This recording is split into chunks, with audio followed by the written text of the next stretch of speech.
sempre um prazer aí estar com vocês para falar sobre singularidades. Bom, então, continuando com a nossa aula, peço desculpa que tem algum ruído aí de uma construção aqui ao lado, pode ser que vocês escutem alguma coisa. Bom, então, aí fazendo um flashback aí do programa do mini curso, né, para a gente ver onde que nós nos encontramos nesse momento. Na aula passada, a gente viu aí a parte da classificação topológica de duas planas. Nós vimos aí diversos invariantes, né, e alguns exemplos. E aí, no finalzinho da aula, eu disse que a gente poderia usar um programa para calcular aí, esses invariantes. Bom, então aí seria o tópico 4 e os tópicos 5 e 6 seriam aí já a parte da minha pesquisa, né, um pouco do que eu trabalho, que eu gostaria de comentar com vocês. Bom, continuando então, é sempre bom a gente recordar o que a gente viu na aula passada, né, para refrescar um pouco a memória. Nós começamos a ver aí a noção de germe de subconjunto de espaço topológico, né?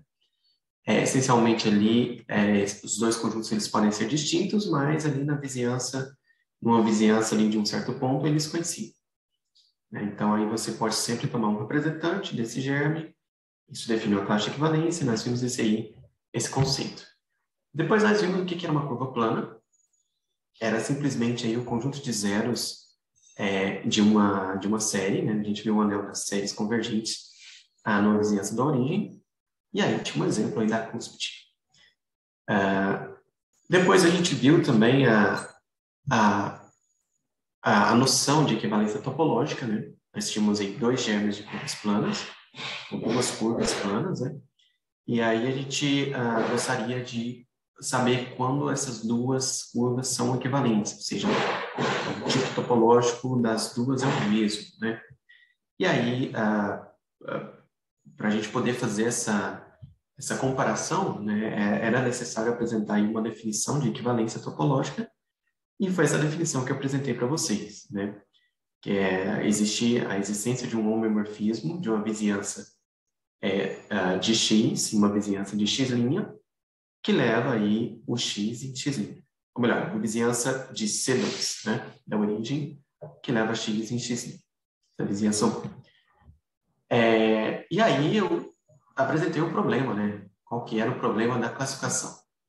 Como que a gente pode decidir se duas curvas planas são topologicamente equivalentes ou não?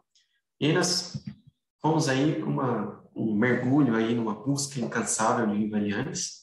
Eu apresentei aí alguns invariantes clássicos aí na tentativa de caracterizar aí o tipo topológico de uma curva plana. Nós falamos aí sobre o número de ramos, sobre o número de Milnor, que pode ser calculado como essa álgebra aí. O delta invariante, que também pode ser calculado como essa dimensão que está aqui. Nós vimos a multiplicidade, que era essencialmente o expoente do monômio de menor grau de f, onde f era aí a equação que define a sua curva x.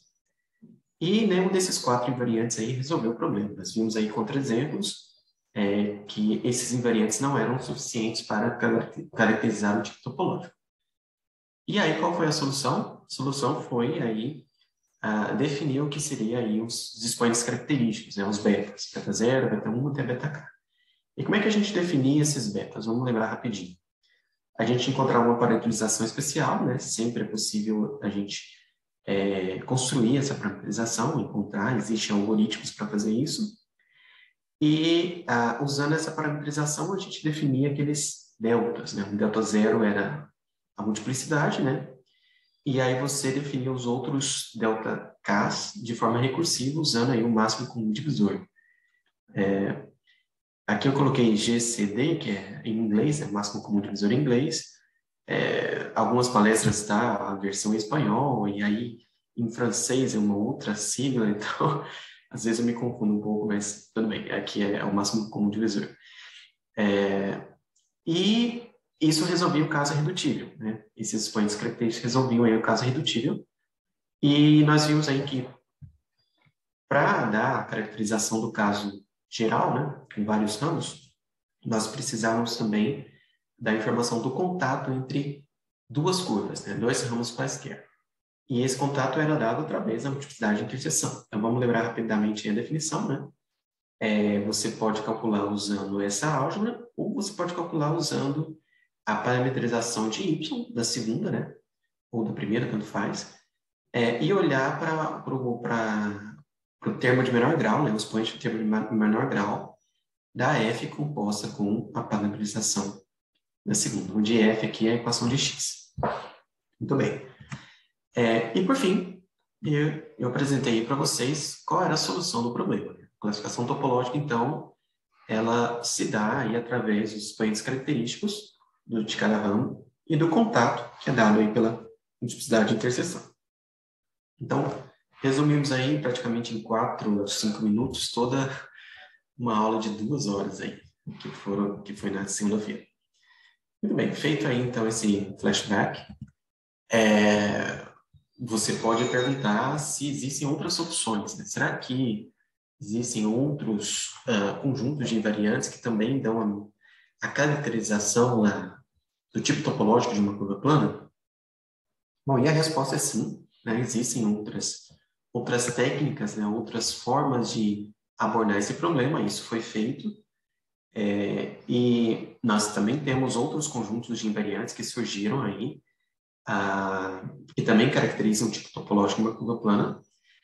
Mas como esse é um minicurso, né, nós não temos aí condições de apresentar toda a teoria desses outros invariantes. Eu escolhi os expoentes característicos e as multiplicidades de interseção por serem aí os invariantes mais simples de se trabalhar e de apresentar uma definição. Mas eu acho válido aí apresentar pelo menos aí um comentário de cada solução, né, desses outros conjuntos de invariantes, apenas aí para que vocês possam saber que esses outros caminhos existem. Bom, então, o primeiro conjunto de invariantes aí são os pares de piso, né, de cada ramo. Essencialmente, você pode, dado aí a sua f, que define sua x, você pode encontrar aí o que eles dizem expansão de Pisu, que é uma expressão dessa forma, tal que quando você olha para f e substitui o x na primeira coordenada e essa expressão y de x na segunda, isso aí dá zero, né? Isso satisfaz aí a sua equação. Essencialmente, essa é a forma de construir aquela parametrização de Pisu que eu apresentei. Você passa por esse procedimento, mas uma coisa importante é que existem uns números aí que são de rosa, né, que é M1, N1, M2, N2, MR, NR, e nessa construção aí de construir a parametrização de Pisu, eles aparecem, são uns números importantes. Eles são chamados de, esses pares, né, N1, N1, até NR, MR, são chamados de pares de Pisu. E aí, o resultado a solução 2 aí do problema, é que os pares de Pisu de cada ramo, né, aqui a gente está trocando os expoentes característicos pelos pares de Pisu, mais a informação da multiplicidade de interseção de cada par de ramos, determinam aí o tipo topológico de X. Então, seria uma outra abordagem aí do problema.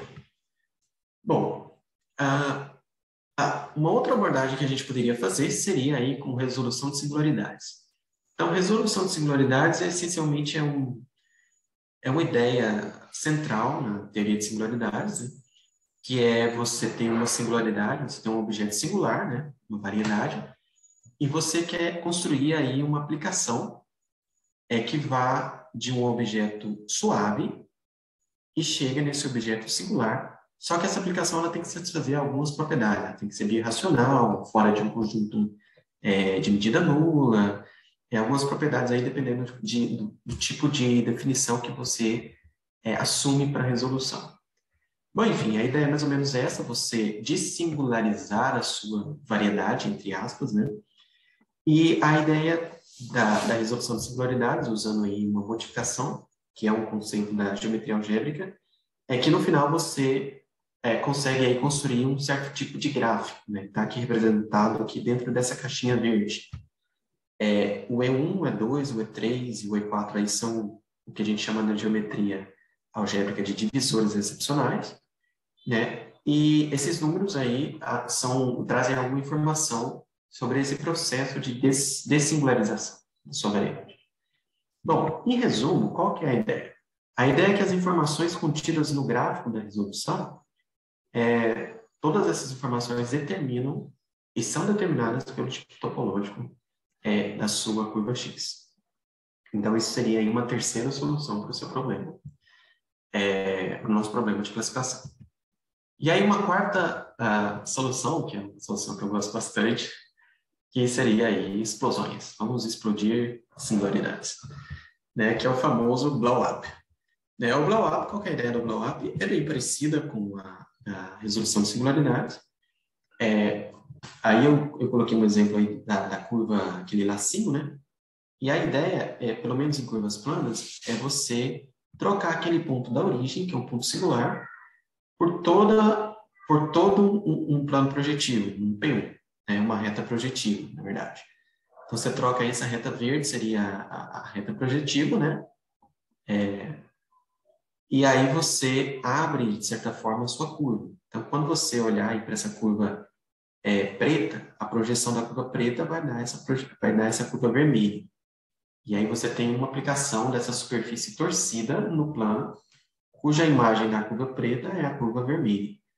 Isso aí, então, é o que a gente chama de blow-up. É claro que aqui eu dei só uma noção bem superficial, né? É necessário aí apresentar uma definição formal do que seria o blow-up, mas eu vou pular essa formalidade, né? E dizer aí o que seria, então, a técnica usando explosões, né? O que acontece? Toda vez que a gente faz uma explosão, nós temos uma nova curva vivendo em um novo espaço. Só que essa curva, ela pode ser suave, como é esse caso aqui do exemplo, ou ela pode trazer uma singularidade que tenha, por exemplo, uma multiplicidade maior ou igual a 1, né? Maior ou igual a 2, melhor. Então, cada vez que você faz uma explosão, você olha a multiplicidade dessa curva. Então, eu coloquei aqui um exemplo, né? A curva é dada por x2 menos y3, esse é um ramo, e o outro ramo é x3 menos y5. Então, olhando só a parte de cima aqui, essa sequência 2, 1, 1, 1, isso seria as multiplicidades toda vez que eu faço a explosão do x2 menos y3.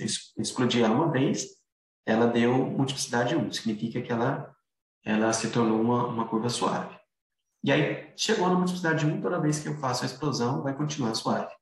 Agora, já a x3 menos y5, eu vou precisar explodir ela duas vezes. Então, eu explodi uma vez, a multiplicidade caiu para 2, explodi mais uma vez, a multiplicidade caiu para 1. E essas caixinhas aqui significam o contato entre as duas curvas. Ou seja, eu preciso medir o contato entre as duas curvas e na próxima explosão aqui, na terceira explosão, essas duas curvas, no novo ambiente, elas se separam. Então, já não tem mais contato, por isso que eu não preciso desenhar essa caixinha. Então, o sistema de multiplicidades é mais ou menos essa ideia. Você tem uma sequência de números para cada ramo e você tem umas caixinhas que dizem que elas têm contato, né? Não necessariamente você está medindo o contato, mas você diz que tem contato. E quando a caixinha desaparece, significa que elas se separaram. Então, a informação do sistema de multiplicidades, ela para aqui na última caixinha. Né? Só um comentário aí curioso com relação a esse método aí. Eu estava conversando com um professor, né? E ele me disse que uma vez ele foi dar uma palestra nos Estados Unidos, né? E ele foi tirar o visto, né? E aí, na embaixada lá, eles perguntaram o que ele ia fazer nos Estados Unidos, e ele falou que ia dar uma palestra. E aí eles pediram um resumo, o título da palestra dele, no congresso que ele ia dar. E aí o título era tipo, ele estava estudando essas coisas, era Blow Up of Plane Curves, Singularities and Their Invariants. Ele me disse que o agente que estava ali entrevistando ele para conceder o visto nem leu o resto da frase, ele só leu Blow Up of Plane, né? Tipo, explosão de avião, né? Tipo, poderia ser uma tradução assim. Então, ele aconselhou a ele a mudar esse título, colocar um outro título que não usasse a palavra explosão e avião na mesma frase. Mas tudo bem, isso é só um comentário à parte. Bom, então, Nós temos aí uma outra solução, solução 4 do problema de classificações, é que o sistema de multiplicidade também determina o tipo topológico de X. Eu gostaria muito aí de falar sobre toda essa teoria, né? Mas eu acho que como a gente está fazendo um passeio, né? Já gastamos aí 2 horas e meia aí do curso, duas aulas e pouco, né? 2 horas e 15 minutos mais ou menos. Então, eu acho interessante nós continuarmos aí explorando outros assuntos distintos aí de curvas planas. Bom, enfim, um outro resultado muito interessante de curvas planas seria aí usando a teoria de nós. Tem uma teoria aí da topologia que se dedica a estudar exatamente aí nós, né? E seja aí em um espaço de dimensão 3 ou seja um espaço de dimensão superior. Então, o que é um nó, né? É bem a ideia mesmo intuitiva de um nó de uma curva mesmo, né? Quando você dá um laço no cardápio ali, você está fazendo um nó, mas existe aí uma definição matemática, precisa disso, mas é mais ou menos igual a essas figuras aqui que vocês estão vendo. E aí, o que acontece? Existe uma forma canônica, né, de você associar cada curva plana x um nó. Por exemplo, a curva x2 menos y2, né? São duas retinhas. O nó associado são esses dois círculos aqui, o círculo vermelho com esse círculo verde encaixado aqui. Já a cúspide é esse daqui, né? Acho que chamado de threefold, uma coisa assim. E aí tem outros dois exemplos aqui de como que os nós ficam conforme você muda a curva. E é possível sempre fazer essa associação. E aí qual que é a ideia agora?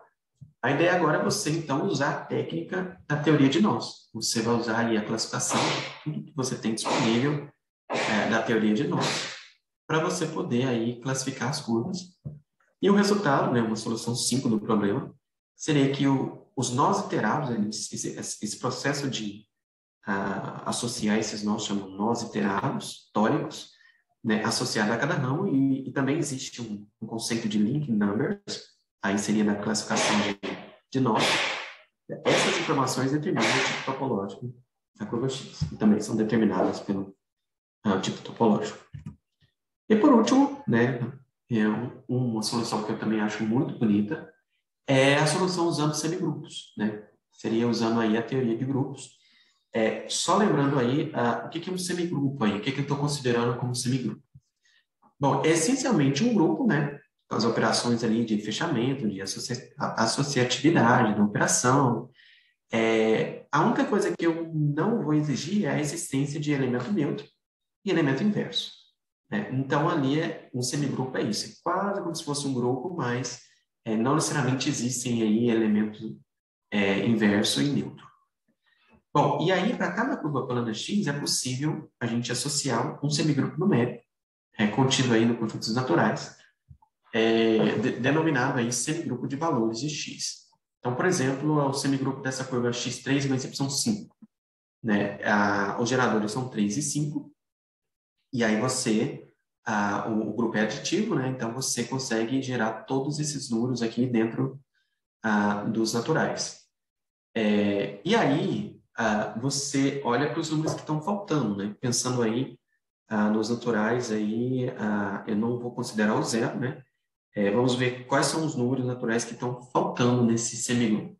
A gente pode olhar que faltam 1, faltam 2, faltam 4 e falta o 7. Então, nós temos 4 buracos aí, nós temos 4 números faltando nesse grupo. A partir do 8, é possível mostrar que todos os números estão, né? Todos os naturais a partir do 8 estão aí dentro desse semigrupo. Mas estão faltando 4, né? Que são esses, 1, 2, o 4 e o 7. E aí você pode perceber que o delta invariante dessa curva é justamente 4.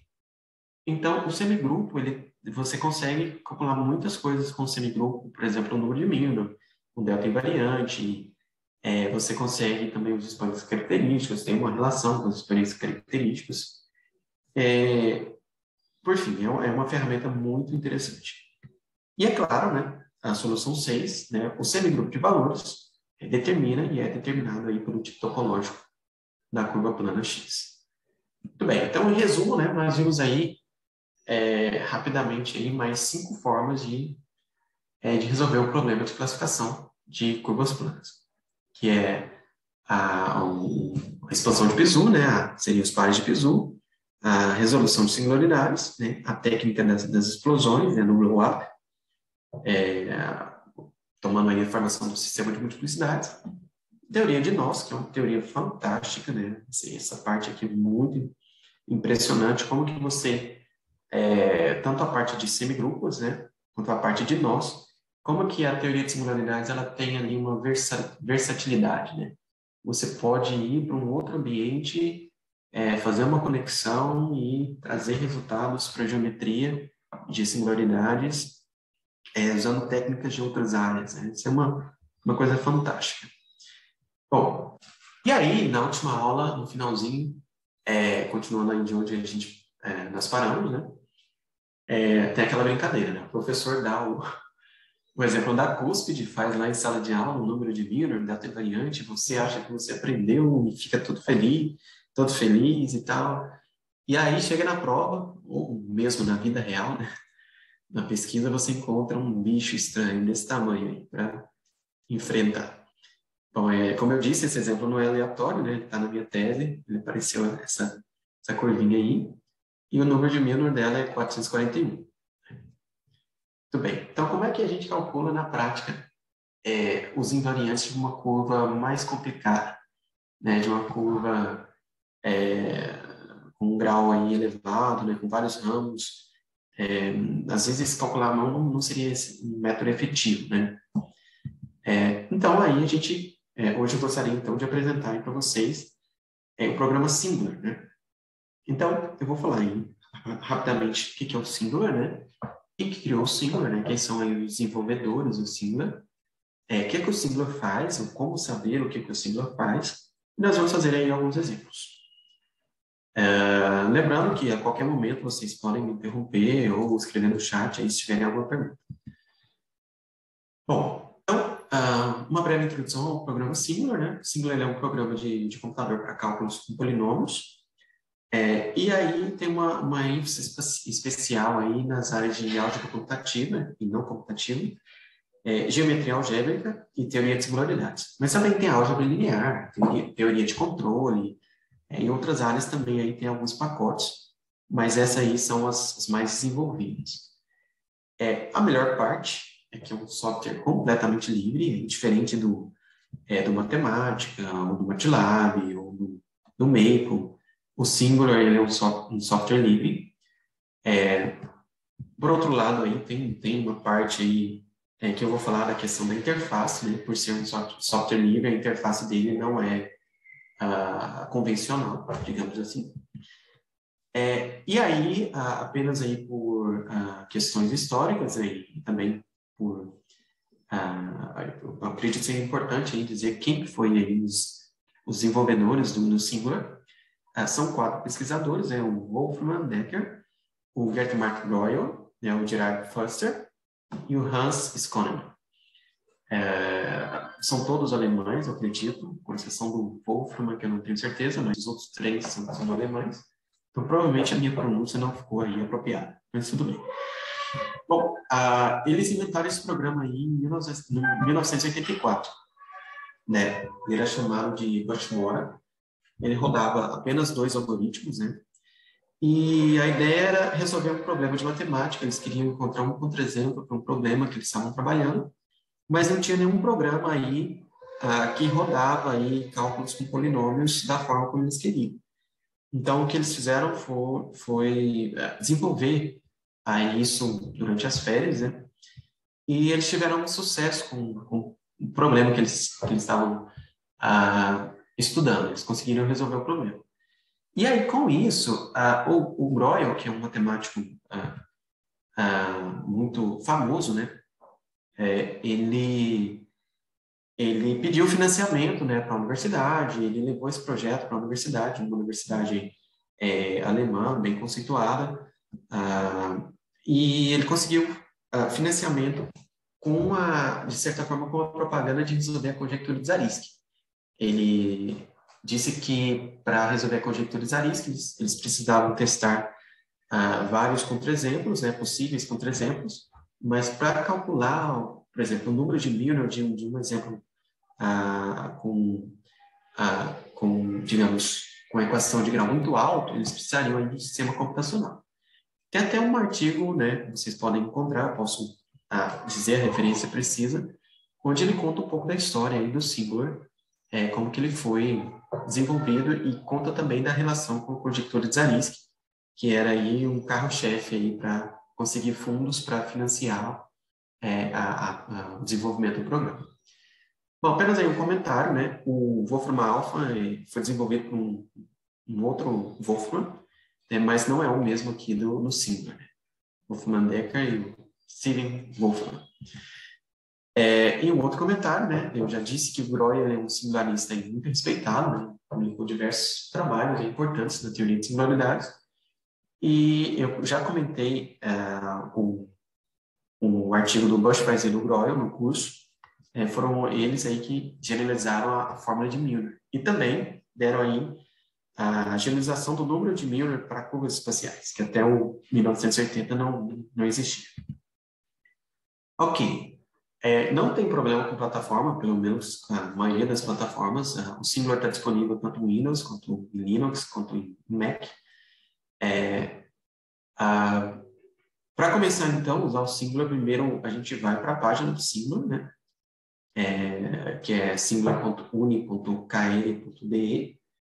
Ou, se você não quiser anotar isso, é só digitar Singular Program no Google e já vai aparecer ali a página. E a página é mais ou menos assim. Então, você tem alguns recursos aí na página. E o primeiro aí que a gente deveria fazer seria o download, né? E você escolhe uma plataforma, né, dessas três aqui e baixa o Singular para instalar.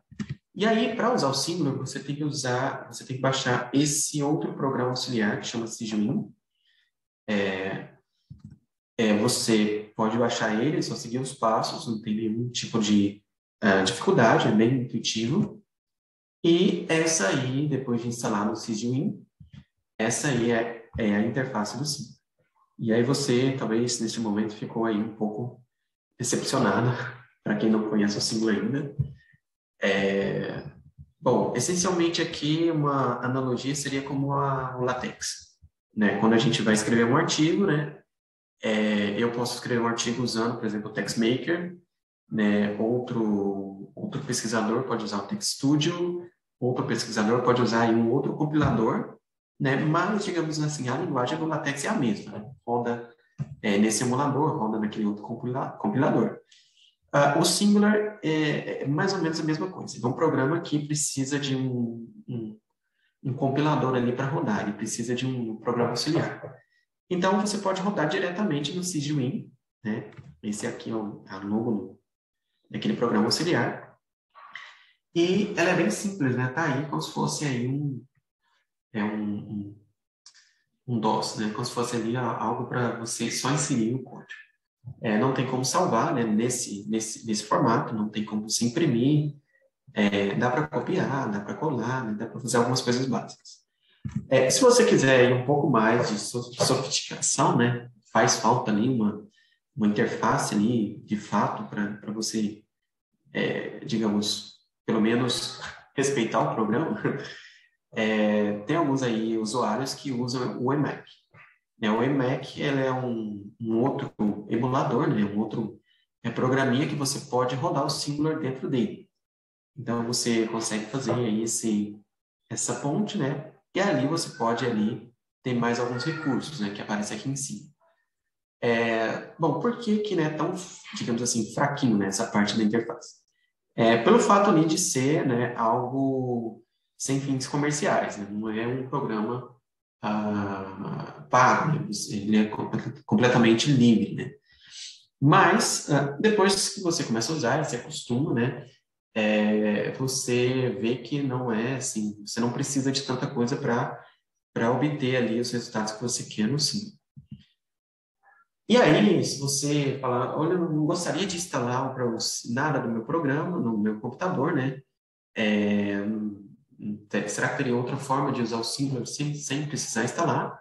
E a resposta é sim, né? Você pode, recentemente que eu falo, assim, tem uns 2 anos, né? saiu a ferramenta de usar o Singular na própria página. Então, tem ali o Try Online, né? E você pode, ele abre ali o próprio programa ali na página dele, e você pode ali fazer as contas. Mesmo que você tiver aí o Singular instalado no seu programa, pode acontecer, por exemplo, já aconteceu de eu estar ali no congresso e deixei meu computador no hotel e estava conversando com um amigo, aí surgiu uma ideia de uma pesquisa, ali algo de um problema que a gente estava discutindo, e aí eu quis testar um exemplo para achar ali um contra-exemplo para a afirmação que a gente estava discutindo, mas eu não estava com o meu computador. Então, eu peguei um outro computador qualquer da universidade, entrei na página e pude usar o Singular normalmente online. Bom, então vamos começar, né? Vamos começar aí como é que funciona o Singular, né? Bom, a primeira observação é que o Singular ele foi feito especialmente para cálculos com polinômios, né? Então, você vai ali inserir, em geral, polinômios, né? Então, para a maioria das aplicações do Singular, a gente precisa definir um anel, né? Onde que a gente vai realizar aí os cálculos, né? Dentro desse anel. E aí existem vários anéis que podem ser usados no Singular, né? Eu peguei aí alguns exemplos na página. Você pode ir diretamente lá na página também e buscar aí por Ring Declaration, e aí ele vai te dar vários exemplos de anéis que você pode usar. E funciona exatamente, bom, em resumo, né? Funciona assim. Você tem 3 informações no seu anel. Aqui eu coloquei um exemplo, né? Eu coloquei Ring R, né? Então, esse é o nome do anel, você digita, escreve Ring e dá um nome para ele, pode ser R, pode ser A, pode ser C, pode ser a letra que você quiser, ou você pode escrever também RI, R1, R2, enfim, um nome, você tem que dar um nome para ele. Aí depois você dá um igual e escreve algo aqui. Nesse lugar aqui, quando você coloca um número, o Singular ele vai interpretar que vai ser a característica do anel, né? Por exemplo, se você olhar para os racionais, né? Os racionais ele tem característica 0, né? Já agora o corpo finito de 5 elementos, né? O Z5 sobre Z, ou Z sobre 5Z. A característica dele é 5, né? A segunda informação são as variáveis. Você vai colocar as variáveis aqui. E, por fim, você vai colocar uma ordem dos monômios, né? Em geral, as mais usadas são a DP e a DS. A DP a gente usa aí quando a gente está estudando singularidades do ponto de vista global, como era o caso lá do primeiro problema que eu apresentei na primeira aula, sobre o número máximo de singularidades que pode aparecer aí na superfície algébrica de grau D. E quando a gente coloca DS, seria aí mais para um problema local, né? Então, a gente já trabalhando com séries e a gente está trabalhando na vizinhança da origem. Tem uma outra observação que eu gostaria de fazer. Às vezes, você quer definir constantes, né? Então, você define aqui a característica, né, entre parênteses, e vírgula, e aí você pode definir constantes, né? A, B, C, D, que você poderia colocar aí, dependendo do problema que você tiver, né? Às vezes tem algumas constantes e são valores genéricos que a gente não gostaria aí de atribuir valores, né? A gente gostaria de deixar como constantes. Então, enfim, essa é a sintaxe, né? Continuarei com os exemplos de anéis. Aí tem o Z sobre 32003, né? 32.003. 32.003 é um número primo e é a característica desse anel, né? Esse aqui é um corpo com 32.003 elementos. E as variáveis são x, y, z. E aqui a ordem é a ordem lexicográfica reversa, né? Bom, tem esse outro anel aí com os racionais, esse outro anel aqui com o corpo dos reais, esse outro anel com o corpo dos completos. Bom, aqui tem só uma observação a ser feita, não necessariamente o Singular ele está trabalhando com os reais e com os complexos, pelo ponto de vista que o sistema operacional o sistema computacional ele tem uma certa limitação para trabalhar com infinitos transcendentes, né? Então, de alguma forma, ele faz uma adaptação aí, eu acho que eles usa aí ponto de flutuação, né? Já seria aí uma coisa mais técnica, da parte de computação, para poder, aí, de certa forma, dar aí uma interpretação do que seria aí o corpo dos complexos e dos reais, e fazer uma adaptação desses anéis.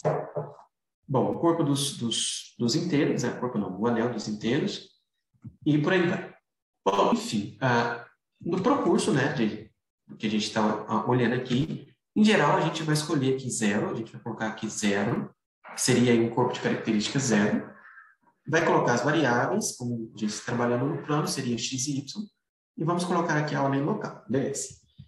Então, tá. Então, já vista aí uma visão geral de quais são os anéis que o Singular poderia admitir. O segundo passo, depois que a gente já declarou o anel de entrada, né, poderia ser este, por exemplo, né, 0, xy, vamos cortar esse z, ds, por exemplo, né.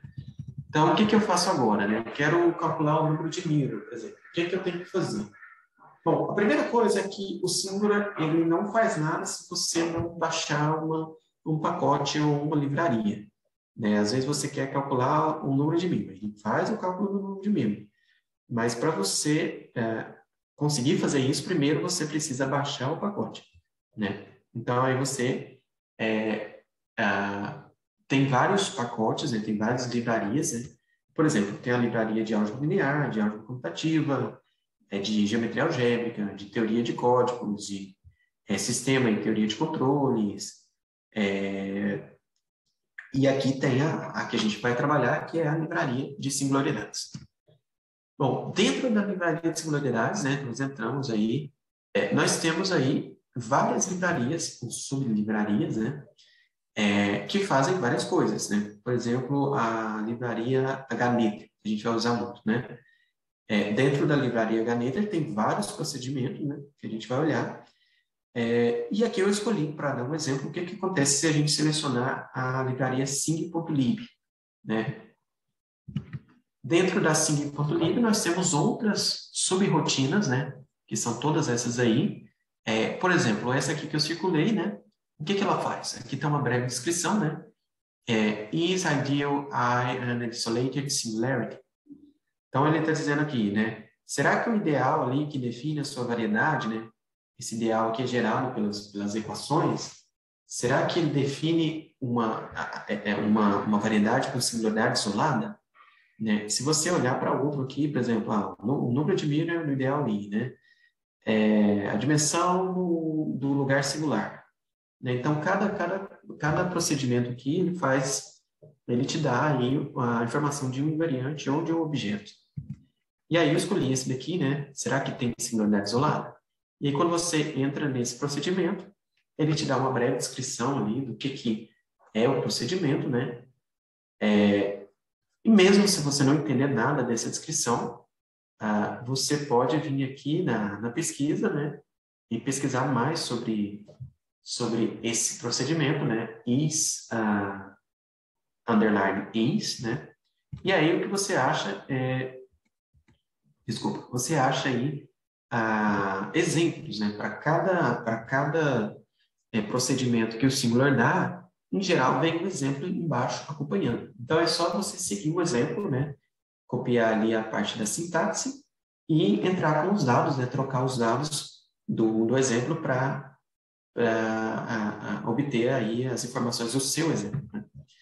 Então, eu coloquei aqui, por exemplo, a parte da pesquisa, né? Como é que você vai? É bem útil, bem desenvolvida, essa parte eu gosto bastante. Como é que a gente pode saber se o Singular calcula alguma coisa, né? Então, você vai lá na pesquisa e eu digitei, por exemplo, interseção completa, né? Então, talvez seria interessante definir aí, para quem não sabe o que é uma interseção completa, né? Você olha para uma variedade algébrica, x em xn, em cn, a gente diz que ela é uma interseção completa, se ela pode ser definida exatamente por n menos a dimensão de x equações. Então, por exemplo, uma curva em C2 é uma interseção completa, né? Definida por uma equação num espaço de dimensão 2. Agora, você poderia ter, por exemplo, uma superfície em C4. Então, para ser a interseção completa, seria 4 menos a dimensão da superfície, que é 2. Então, ela teria que ser definida por duas equações. Então, eu coloquei aqui um problema, né? Coloquei essa curva definida por 3 equações, né? Em C3, e aí a pergunta é, será que ela é uma interseção completa? E aí você vai responder que não, né? Olha só, estou no espaço de dimensão 3, a curva tem dimensão 1, né? Então, 3 menos 1 seria 2. E eu estou vendo 3 equações. Acontece que as variedades elas não são definidas de forma única. Então, eventualmente, uma dessas 3 equações poderia depender das outras duas, poderia ser gerada pelas outras duas, e eu poderia encontrar um outro conjunto de equações com apenas 2 equações, com o número correto de equações. Mas isso pode ser que isso não aconteça, né? Então, será que eu posso reduzir o número de equações aqui para essa curva ou não, né? E aí, você digita ali interseção completa no singular, e aí vai aparecer ali uma lista de opções, você escolhe aí, eu escolhi, por exemplo, a opção NF underline ICES, né? ICES é a sigla de Intersection Complete Isolated Singularity, que é interseção completa com singularidade isolada. E aí aqui tem a descrição, mas o mais importante tem um exemplo, né? Coloquei o exemplo que o singular dá, e ele disse para fazer o seguinte: primeiro você tem que baixar a livraria do Sing, porque é na livraria do Sing.lib que vai estar esse procedimento. E aí você coloca em uma parte do algoritmo mesmo, né? Você digita int p igual a print level igual a 1, e você define um anel. Esse anel aqui, ele pode ser flexível, né? A gente poderia trocar o 32.003 por qualquer outra coisa aqui, por 0, por exemplo, e o número de variáveis também, né? Você poderia mudar. Então, aqui já começa a parte de você entrar com os seus dados. E o ideal é gerado aí pelas equações da sua variedade. E tudo que você tem que fazer depois de entrar com essas informações é escrever nf underline ICES i. E aí, nesse exemplo do singular, ele diz que é uma interseção completa, dimensão 1. Aqui tem outras informações, por exemplo, a dimensão do conjunto singular é 0. Então, como tinha que ser singularidade isolada, né? A dimensão do conjunto singular tinha que ser 0 mesmo, né? E se você tiver com uma quantidade maior de equações, ou se você tiver com um conjunto de equações que não seja aí o que eles chamam de forma genérica, ele também te dá aqui as formas genéricas já com o número preciso de equações, o número correto de equações para a sua interseção completa. No caso aqui, a gente trabalhou com interseção completa com singularidade isolada. E aí eu rodei, né, o nosso exemplo, né, esse exemplo no singular, tá aqui o singular, coloquei lá as equações, segui ali o procedimento, e apareceu para mim no complete intersection. Não sei se vocês conseguem ver aí no slide. E aí, uma vez que aparece não é uma interseção completa, então a resposta aí para o nosso problema é não, isso não é uma interseção completa. E aí você pode fazer isso sempre com qualquer outro conceito ou invariante que você deseja calcular no singular. Você pode aí buscar diretamente aí na ferramenta de busca do singular. Para a nossa aula aqui hoje, né, nós vamos usar aí essencialmente quatro livrarias, né? Seria aí a hmeter, vou anotar aqui hmeter.lib, o sing.lib, são bem parecidas essas livrarias, o prindec, a gtz.lib, o curvedpar.lib, e tem umas outras aí que a gente pode usar. Muito bem. Então, bom, antes de eu dar essa tarefa, agora eu vou tentar aí compartilhar o singular. Deixa eu abrir o singular de novo aqui. Pode ser esse. Eu vou sair, entrar de novo. Então, esse aqui é o... vocês conseguem ver? Estão vendo aí normal? Sim, tá pequenininho, mas é para ver. Tá, eu vou aumentar um pouquinho, ver se melhora. Melhorou. Obrigada.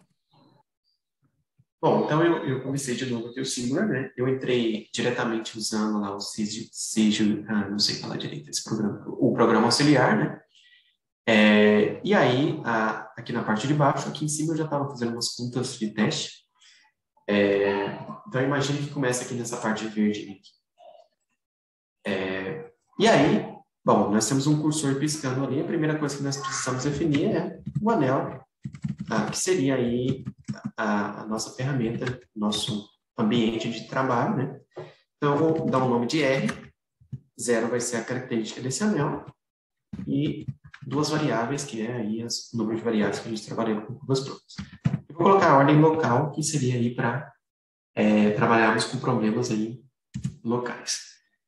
Tudo bem. E se eu digitar R, ele vai me dizer, olha, é um anel de característica 0, o número de variáveis é 2, a ordem é ds, o nome das variáveis é xy, né?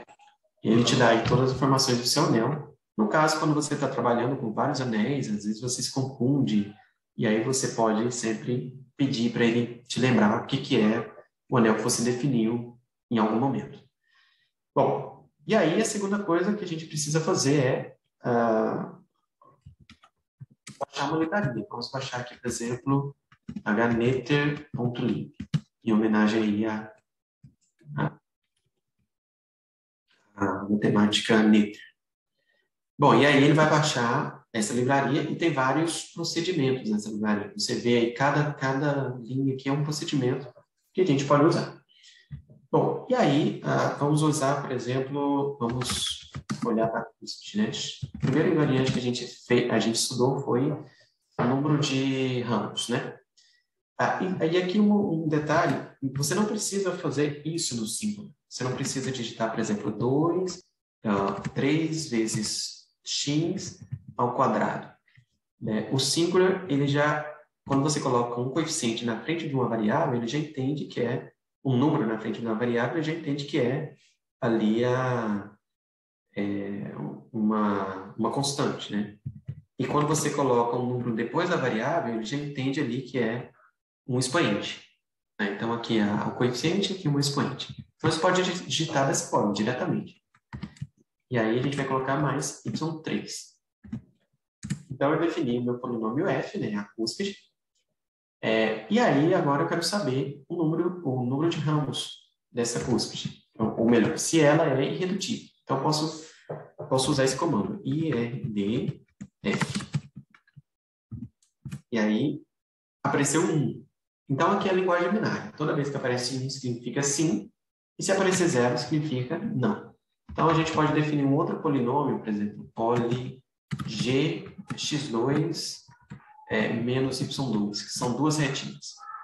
Se eu pedir para ele dizer se é irredutível ou não, vai aparecer 0. E aí, eventualmente, você poderia, num exemplo um pouco mais complicado, né, pedir para ele te dar qual é o número, então, né, de componentes irredutíveis. Esse exemplo é bem simples, mas vamos usar ele. E aí você vai usar esse outro invariante, que é a outra livraria, que é a homology. Acho que eu não listei ela, acabei de me lembrar. A homology, a gente vai usar o comando prindec, então é list, você cria uma lista L, ou não precisa da lista, vamos direto para o comando. O comando seria prindec de tz, está lá no slide, e você coloca G. E aí ele te dá uma lista dos ramos da sua curva. Então aqui tem uma lista com 2 grupos, né? 1 e 2. E aí dentro de cada grupo tem 2 informações. Tem a informação 1 e a informação 2. Então a informação 1 significa que é a equação de um dos ramos. E a informação, a segunda informação que aparece nesse primeiro grupo seria a equação reduzida. Como aqui a gente já está trabalhando com a equação reduzida, então deu igual a informação. Mas pode ser que em algum caso, alguns casos aí, você tenha x menos y ao quadrado. Vamos fazer um caso aqui para vocês verem. E aí ele te dá x menos y ao quadrado aqui em cima, e aqui em cima ele te dá a equação reduzida. Ele tira aquele expoente, né, na fatorização da f, né, seria f1 ao quadrado, f2. Ele vai tirar o 2. E aí, no segundo ramo é a mesma coisa, né? Deixa eu fazer um exemplo para ficar claro isso. E o poli G1 como sendo x menos y ao quadrado. E aí, quando você vai elevar fatores, aí sim você precisa colocar o quadrado. Vezes, quando tiver parênteses, na verdade, né? X mais y. Pronto, agora a gente vai fazer um printf de TC. E aí você vê, olha só. Esse fator aqui, ele apareceu aqui, né? Mas quando você olha para a variedade definida por essa equação, era a mesma variedade definida por x menos y. Esse 2 aqui, ele é irrelevante aí do ponto de vista para definir um objeto. Bom, enfim, então agora a gente já sabe como encontrar o número de ramos, né, com esse comando. E para encontrar os outros variantes, você faz isso de uma forma muito fácil, né? Por exemplo, com delta, né? Delta de f, quanto que dá? Dá 1. Se você quiser calcular o número de μ de f, dá 2. A multiplicidade. A multiplicidade é uma variante bem simples, né? Na forma como eu defini, mas aqui vale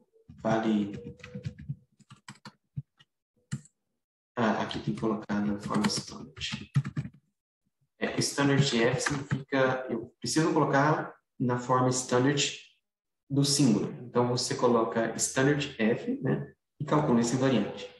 E deu 2. Bom, eu estava fazendo um comentário sobre a multiplicidade. Nós vimos que a multiplicidade é uma variante muito simples de ser definida, né? Você olha aqui para a sua equação, né? E aí é o grau do monômio de menor grau. Né? É o expoente do monômio de menor grau. Isso para hipersuperfícies. Agora, o conceito de multiplicidade, ele é estendido para qualquer variedade, né? Não precisa ser necessariamente uma hipersuperfície.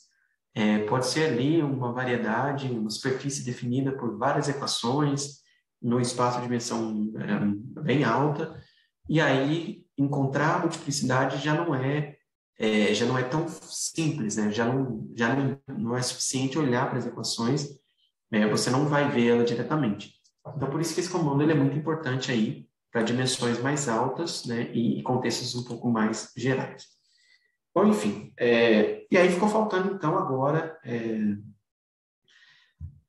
os outros invariantes, né? Por exemplo, os expoentes característicos, né? E as multiplicidades de interseção. Mas, vamos fazer aqui um exemplo mais, digamos assim, mais complicadinho, né? Vou colocar aqui, então, um exemplo que apareceu na minha tese. Vou copiar e vou colar. Onde que é que nós estamos?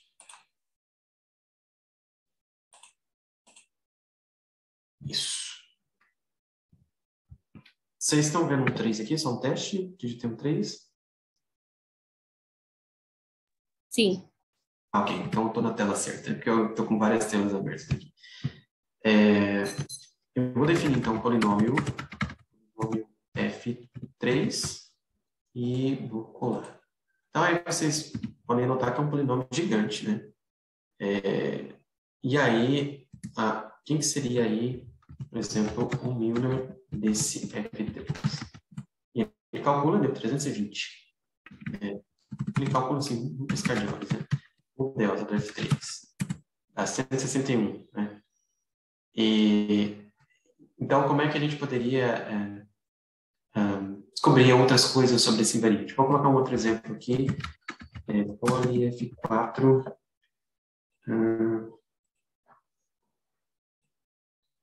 Vamos pegar aqui um monstro bem mais complicado, né? Talvez. Qual que é a correta? Primeiro. Coloquei esse monstro aí. Agora apareceu uma coisa, agora sim, gigantesca, né? x7, y16 e termina com x32 e y9. E aí, se eu pedir para ele calcular, por exemplo, eu poderia pedir para ele calcular o delta, o número de ramos, várias informações sobre isso. Em vez de eu fazer isso de forma individual, existe um comando bem legal que é a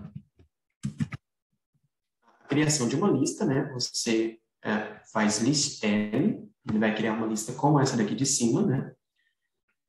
E aí você faz o seguinte comando, expansion, você vai expandir aí no formato apropriado que o Singular roda, né? Ele faz o algoritmo, e eu vou expandir o F4. E aí ele já fez o cálculo, e agora eu vou pedir, depois que ele fez essa mudança aí com o polinômio, né? Ele disse que não foi necessário uma mudança de anéis, mas às vezes ele faz uma mudança. Eu vou pedir para ele mostrar os invariantes dessa lista L. E aí, quando eu faço isso, ele me mostra todos os invariantes dessa curva definida por esse polinômio enorme. Bom, como é que a gente lê isso, então? Ele vai te dar uma lista com vários grupos, né? Então, aqui tem invariantes do ramo número 1, invariantes do ramo número 2, invariantes do ramo número 3. Por aí vai, vamos ver quantos ramos temos. Temos 7 ramos. Então, temos até 7 ramos. E aí, para cada ramo, ele vai te dar os expoentes característicos, né? Ele vai te dar o delta invariante, a sequência de multiplicidade, os pares de Pisu, os geradores do semigrupo, né? O grau do condutor, que é um outro invariante do semigrupo. Nesse caso, do primeiro ramo, como o delta invariante é 0, então se trata de uma curva suave. Então, nós temos uma curva suave, e para a curva suave nós não temos nada. Nós só temos aí o delta invariante igual a 0, o condutor é 0, não tem par de Pisu, né? Então, vamos pegar uma curva mais interessante. Essa aqui, ó, o ramo 2. O ramo 2, ele já tem aqui 3 expoentes característicos, 6, 8 e 9. Os geradores do semigrupo, né? Ele é 6, 8 e 25. Tem 2 pares de Pisu, que é o 4 e o 3, o 9 e o 2. O grau do condutor é 36, o delta invariante é 18. E a sequência de multiplicidades depois daquelas explosões, né? Quantas explosões você tem que fazer para a curva suavizar. Nesse caso aqui são uma, né? Passou para 2, 2, 3, 4. Na quarta explosão aqui já vira uma curva suave. E a sequência é 6, 2, 2, 2, 1. E aí já começa aí uma série de usos. E de forma análoga com os outros ramos. Ó. Esse outro ramo aqui, os expoentes característicos é 6, 8 e 15. Já não é 6, 8 e 9. Esse outro aqui é 4, 6 e 7. Esse outro ramo é 2, 3. 3 e 5. E aqui o último ramo é suave. E aí você fala assim, mas e as... Né? Você mostrou cada ramo de forma individual, né? Então aqui eu tenho toda a topologia, né? O tipo topológico desse ramo apenas. Mas como é que eu faço então para comparar aí, ou pelo menos para dar uma informação entre o ramo 2 e o ramo 3, por exemplo? Como é que está o contato entre eles? Então, lembrando aí no nosso curso, né, como é que a gente fez o contato entre duas curvas, né? Nós medimos o contato entre duas curvas usando a multiplicidade de interseção. Tá? Exatamente aqui, né, a tabela de multiplicidade de interseção. Se a gente olhar aqui o ramo 2 com o ramo 3, então o ramo 2 com o ramo 3, a multiplicidade de interseção dá 50. E aqui nós temos todas as informações de todos os pares, né? As informações das multiplicidades de interseção de todos os pares da minha curva. E, por último, o delta total da curva. Né? O delta total da curva é 301. Então, a única coisa que eu reclamo desse algoritmo é que para você encontrar o número de Milnor, a gente já poderia mudar essa curva aqui para você, você tem que usar aquela formulinha do Groy, né? Usar o delta invariante, usar o número de ramos é 7, né? Então, o número de Milnor seria 2 vezes o delta, menos o número de variantes, que é 7, mais 1. Eu já poderia dar esse número prontinho para você, mas tudo bem, tá? Fica fácil de encontrar depois que você já tem aí o delta. Bom, então isso seria aí uma forma de você usar, né, o Singular para efetivamente fazer contas com exemplos aí que podem aparecer tanto na pesquisa ou se você estiver estudando aí algum assunto que envolva aí uma curva plana. Mais um pacote que eu gostaria de mostrar para vocês seria o Lele par. Aí, nesse pacote, agora a gente vai usar, em vez de equações, nós vamos usar uma parametrização. Então, aqui a gente está usando equações, mas em algum momento do curso a gente foi usar aí parametrizações, né? Então, eu vou definir um anel R2. Se eu definir como R, ele vai apagar o anel que eu tinha definido antes e vai usar esse outro anel aqui. Por exemplo, eu vou dar um exemplo aqui. Vai lá, ele redefiniu o anel R porque tinha o mesmo nome lá atrás. Não. Tinha o mesmo nome. Então, sempre é bom você dar um nome de um anel novo, né? Aqui eu já redefini, né? Mas sempre seria interessante você dar um novo nome para um novo anel que você esteja trabalhando.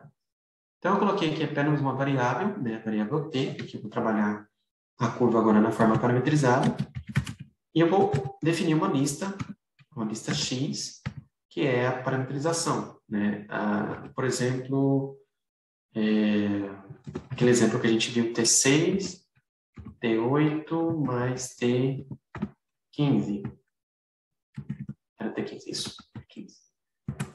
E agora eu quero saber quem que é o semigrupo de valores dessa curva. Então, eu venho aqui e digito vai ser semigrupo, ou W semigrupo, e aí eu coloco de X. E aqui, dependendo do semigrupo, se ele for muito grande, você talvez o custo computacional seja muito alto, né? Então, você pode pedir para ele dar só os 100 primeiros elementos desse grupo, né? Se ele não se estabilizar ali antes dos 100. Talvez ele vai te dar ali só os 10 primeiros ou os 5 primeiros se já tiver uma estabilização. Então, já está subentendido que todo mundo vai estar ali a partir de um certo momento. Então, ele já fez o cálculo e aí eu peço para exibir a lista lá. Está aí. Então, olha só. Os geradores do semigrupo é 6, 8 e 31, né? Esse 42 é o condutor. O que é o condutor de um semigrupo? Significa o momento onde, a partir desse número, todos os demais números vão estar ali no seu semigrupo. Então, vocês podem observar aqui, ó, que o 42, entre o 40 e o 42, não está o 41, né? Mas depois do 42 já tem todos os números. 42, 43, 44, 45, 46, 47. Eu pedi os 100 primeiros, mas o Singular, ele, por economia, né, de informação, ele subentendeu aqui que a partir do 42 todo mundo já estava e ele já deixou uma pequena lista aqui e já subentende que essa lista continua sem lacunas, né, sem buracos. Né? E aí, você tem aí o semigrupo de valores da sua curva. E ela não precisa ser plana, né? A gente pode definir aqui uma curva espacial, por exemplo, T6, T9, T10. T10, né? Então, tem 3 coordenadas, significa então que a minha curva agora é espacial. E aí, fazer da mesma forma, semigrupo X1,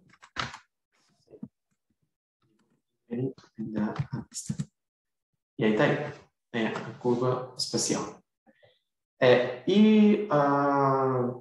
Uma outra ferramenta que eu gostaria também de mostrar para vocês, né, no Singular, seria como encontrar a equação de uma curva parametrizada. Né? Às vezes você tem uma curva parametrizada e você quer encontrar a equação. Por exemplo, qual que é a equação de T2, T3? É muito simples, né? Seria ali x2 menos y3. Ou melhor, x3 menos y2. Mas e se fosse essa curva aqui? Ó, T6, T8 mais T15? Qual é a equação, né, dessa curva? Porque aqui a gente tem ela do ponto de vista parametrizado. Como que a gente poderia encontrar a equação dessa curva? Bom, então a forma como a gente faz isso seria então aí definir um outro anel, né? Definir aqui um anel eu já deveria definir R1, então eu vou definir R2.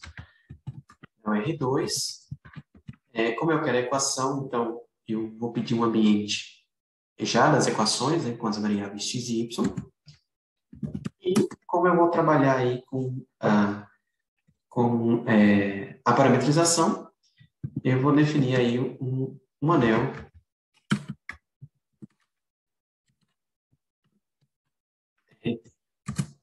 Opa, já tinha definido E, muito bem.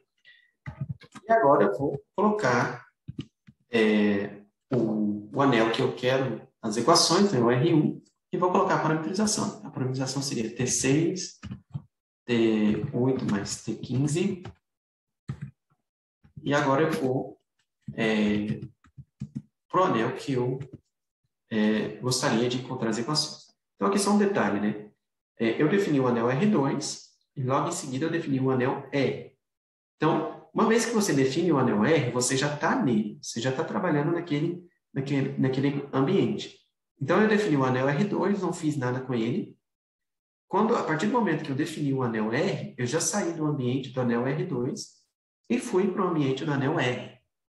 Então, como é que eu volto para o ambiente do anel R2? Né? Como é que eu vou agora para dentro desse anel R2 para fazer ali algum tipo de operação?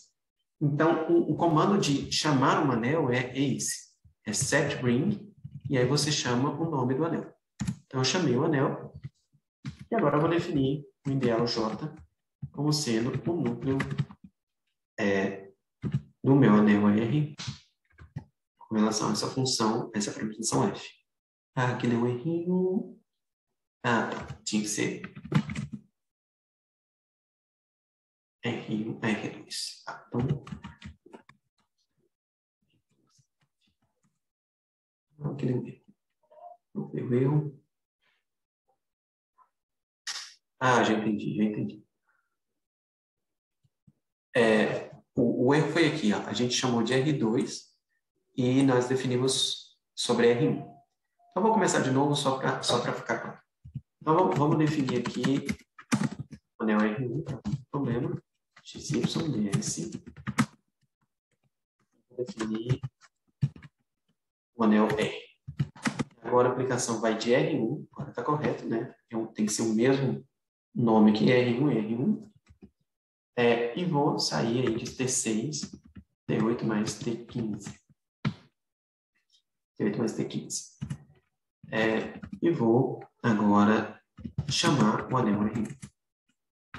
Vou definir o ideal J como sendo o kernel da R com F. Muito bem. E aí, quando você pedir para exibir, quando você der a enter, não vai aparecer nada. Você não apareceu nada. Então, toda vez que você quer exibir um objeto, você tem que escrever o nome dele e dar um ponto e vírgula, um enter. Pronto. Aí apareceu a equação. Agora você pode perguntar, mas como que você fez esse comando, né? Como é que você encontrou aí a equação? Bom, a ideia é que é usar aquele teorema do Sommerfeld de anéis, né? O primeiro teorema do Sommerfeld de anéis. Como nós estamos aqui trabalhando com parametrizações, né? Você tem aqui a parametrização de uma curva, né? T6, T8 mais T15, está saindo de C, chegando em C2. Associada a essa parametrização, na geometria algébrica, a gente tem uma coisa que chama a aplicação, né? Um mapa de anéis associado. Então, tem um mapa que sai de C de XY e chega em C de T. E aí você pode aí construir aí não vai entrar em detalhes para não ficar tão confuso, mas você pode aí construir um argumento, né, usando o teorema dos isomorfismos, e mostrar que o kernel, né, dessa aplicação induzida, essa aplicação de anéis, induzida por essa aplicação entre espaços, ela é justamente ali a equação que define a imagem da sua parametrização. Então, tem uma justificativa matemática, né, para esse procedimento, e ele te dá ali a equação da sua curva. Bom, muito bem.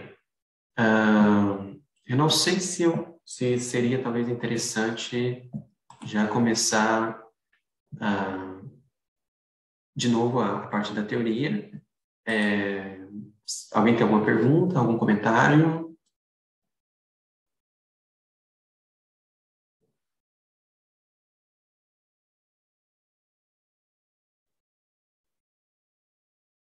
Mais ou menos quanto tempo tem, Miriam? Tem 1h15, mais ou menos? 1h10? Tem 1h15, 1h15, mais ou menos. 1h15? Isso. Bom, vocês veem aí a minha tela de novo da apresentação? Onde está escrito tarefa, sim, que é um exercício. Isso aqui. Bom, então, tarefa aí, se vocês gostaram, então, aí do programa Singular, né? E também gostaram da parte de classificação de curvas, tentar mexer um pouco no Singular aí, aprender um pouco. Costumo dizer que a gente aprende mexendo, né? Aprende mexendo nas coisas ali, fuçando, procurando e pesquisando. Então, aí, calcule todos os invariantes dessa curva AK, né? Essa família de curvas AK aí, uma família de curvas clássicas, né? Considerados germes simples, as singularidades. Eu não falei o que significa simples, mas talvez em outra oportunidade. Então, aqui a gente já começaria uma outra parte. Bom, eu vou tentar falar um pouquinho, então, dessa outra parte. Eu não sei se ficaria muito extenso a aula, ou se a gente deixaria para amanhã. O que você pensa, Miriam? Por mim é tranquilo, se você quiser continuar mais um pouco, mas você que decide. Eu vou continuar mais um pouco, então. Então, nessa segunda parte da aula, né, eu já não vou falar tanto sobre curvas planas, já não seria aí sobre curvas planas, e eu já entraria ali naqueles tópicos 4 e 5, né, do programa, que já seria aí uma parte, como eu disse, né, ao longo do curso a gente iria subir o nível, né, a gente começou com a parte bem introdutória ali, bem pé no chão, com definições bem intuitivas, né, do que seria o conceito de singularidades. Já na segunda aula, a gente já começou com a parte de teoria, de invariantes, já definiu ali todos os invariantes e pelo menos uma boa parte dos invariantes de curvas planas, já de forma formal, né, já com exemplos e ilustrações. Já subimos já um nível, já não seria mais motivacional, mas já seria já algo mais teórico. E aí, na terceira parte do curso, né, subindo de novo um pouco o nível, eu gostaria de falar um pouco sobre a minha pesquisa, né, sobre, de fato, o que eu estudo, né, o que eu já fiz sobre a teoria de singularidades. E aí eu peço desculpas porque essa parte da aula está em inglês, né, eu não tive tempo de passar para português, mas eu acredito não ser um problema. E aí, então, eu gostaria de falar um pouquinho sobre um dos meus trabalhos, né, uma das coisas que eu fiz, né, que eu estudei, que seria aí o problema do número de tangentes numa família de curvas, né? Então, vamos lembrar aí uma definição que a gente viu sobre germes de conjuntos analíticos, né, uma equivalência. A gente diz que dois germes de conjuntos analíticos ou variedades analíticas, né, elas são topologicamente equivalentes. Se existe aí um germe de homomorfismo, né, que vai aí de uma vizinhança de Cn e uma vizinhança de Cn e leva a x e y, né?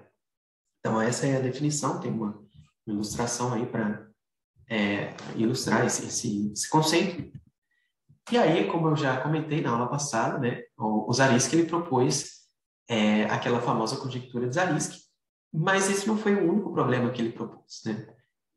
No artigo de 1971, ele tinha um outro problema considerado aí como conjectura D, né, de Zariski.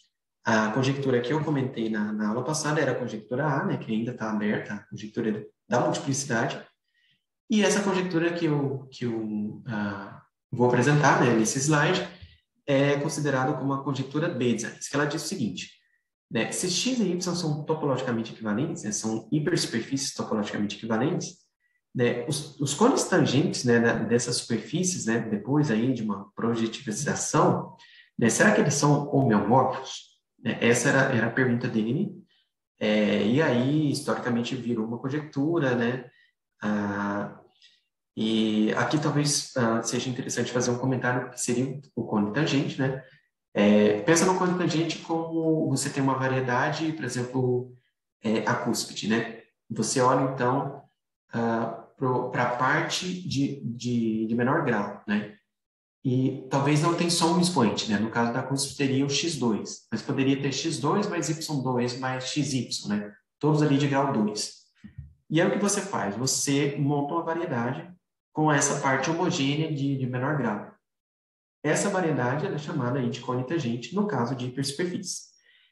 No caso geral, né, é possível dar aí uma definição análoga para o cone tangente da sua variedade, né, e ele, ali, de certa forma, é uma aproximação da sua variedade no ponto singular. Uma das tentativas de definir o que seria ali uma tangente da sua curva, uma tangente do seu espaço, né? Por isso que a gente chama de cone tangente, mas não necessariamente ali ele vai ser linear, ele vai ser um cone, mas com exceção no caso de retas, de curvas, né, que o cone tangente é uma união de retas, né? Em geral, para uma superfície, né, o cone tangente ele não é um plano, né? Ele poderia ser ali uma outra superfície. Bom, enfim, já feito esse comentário sobre o cone tangente, a conjectura dela foi resolvida, né, pelo Javier Fernandes Bobadilla, né? Em 2005 ele apresentou aí um contra-exemplo,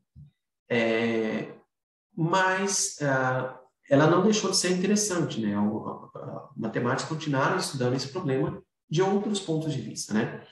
Então, o nosso ponto de vista aqui seria, então, entender o cone tangente, que é essencialmente definido ali por limite de tangentes, em espaços que são topologicamente equivalentes. Então, você tem ali espaços que são topologicamente equivalentes, e você gostaria de entender se nesses espaços, né, você teria ali um certo comportamento esperado, né, para os cones tangentes, né? O que seria ali o comportamento ideal, o comportamento desses cones tangentes?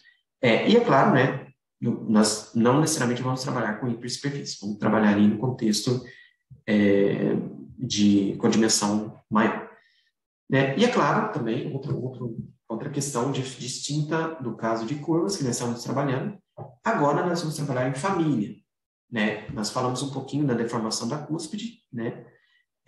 E a ideia, então, seria pegar um objeto inicial, que a gente vai chamar de x0, e deformar ele numa família e estudar essa família.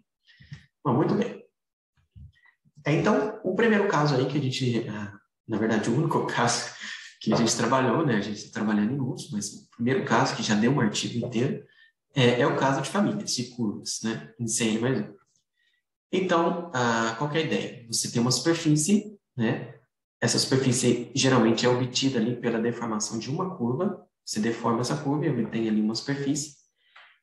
E ela você considera uma projeção genérica dessa superfície em C. E a gente pede aqui como hipótese que essa superfície admita uma seção, que eu vou chamar de sigma, que essencialmente é você olhar C lá dentro, né? Você olhar o espaço de parâmetros dentro da sua superfície. Aqui só uma observação, né? Como essa terceira parte já é a parte de um nível um pouquinho mais alto, né? Eu vou tomar a liberdade aí de não definir todos os conceitos, né? Já para a gente conseguir aí apresentar os resultados. Bom, então aí a notação, né? O que a gente faz? A gente olha para as fibras dessa projeção e a gente chama essas fibras de XT, né? Então, cada fibra aí seria um membro da sua família. E aí, no caso de curvas, né? Você consegue mostrar, né? É um resultado clássico, que o cone tangente de uma curva, ele vai ser uma união finita de pontos, né? Vai ser uma união finita de pontos em cada ponto aqui do seu espaço de parâmetros. Então, você tem aqui a fibra especial X0, que a gente começou, e a gente deforma a superfície, você tem a fibra XT, e eu desenhei aqui do lado aqui as tangentes, né? Você tem ali um número de tangentes, né, ao longo da sua família. E aí, então, olhando do ponto de vista do problema que o Zariski propôs, esses cones, né, os cones tangentes, que são união finita de retas, né, eles seriam homeomórficos se somente se o número de retas ao longo da família aí for igual, né? O número de retas de xt é igual ao número de retas de x0. Esse objeto é homeomórfico a esse, né, como é uma união finita de retas, se somente se o número de retas é o mesmo. E aí a questão que a gente propôs, né, esse é um trabalho em conjunto aí com o professor Jawad Nunes e o professor Arturo Riles Flores, do México. Se a família é equissimular em algum sentido, né, sobre quais condições, então, o número de tangentes, né, da minha família ele é constante ao longo ali da deformação, né, ao longo ali do espaço de parâmetros. E aí você vai dizer, olha, tudo bem, eu entendo que essa parte é um pouco técnica, né? Você já entrou aí num nível um pouquinho mais elevado do curso, mas eu não entendi nada desse enunciado. Tudo bem, então eu vou tentar aqui explicar na medida do possível, né? O que seria aí uma família, né? Qual é o sentido de família para mim? O que significa uma família ser equissimular, né? O que significa esse aí, equissimular?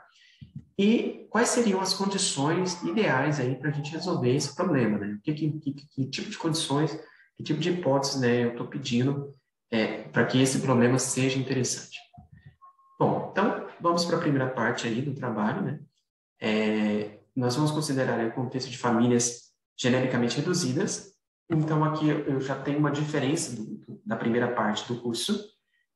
Já não vamos trabalhar mais com equações reduzidas, né? Nós poderíamos ter ali o que a gente chama de pontos gordos, né? Não necessariamente a gente vai ter uma componente com um quadrado, né? Tipo F1 ao quadrado, F2 ao cubo, né? Mas nós vamos ter ali uma parte não reduzida na origem. Por isso vem o nome genericamente. Tudo bem, vamos ver o que é isso precisamente.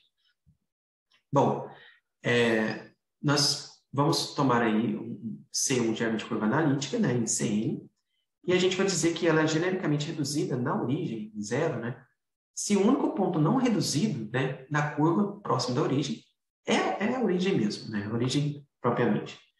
Né? E como é que fica isso? Né? Como é que seria um exemplo disso? Bom, a cúspide, né, que nós trabalhamos bastante nesse curso, né, a equação dela é x2 menos y3. Mas eu poderia definir a minha cúspide com duas equações, né? Poderia ser aqui xy vezes x3 mais y2. Essa aqui é a equação da cúspide. E eu vou colocar aqui uma outra equação, né? x6 menos y4. E aí você vai dizer, tá, mas o que isso significa, né?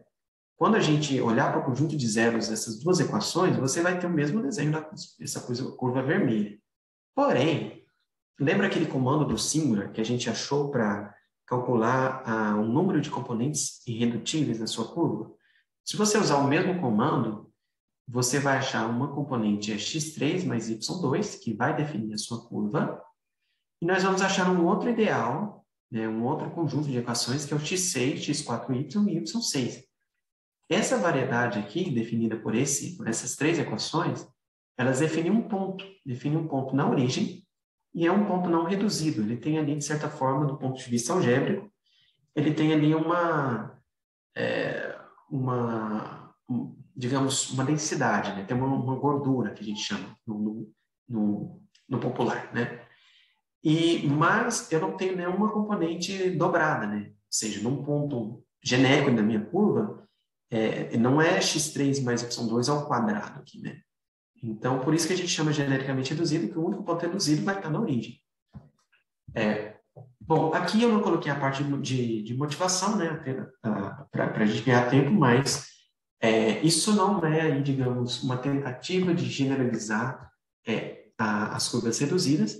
Esse fenômeno ele acontece de forma natural, né? Por exemplo, na minha tese tem um exemplo de uma superfície que é interseção completa, em particular ela é Cohen-Macaulay, né? Ela tem uma estrutura muito bem comportada, mas quando você olha para uma das componentes irredutíveis dessa superfície, né, ela e você pede para o símbolo encontrar as equações dela, né?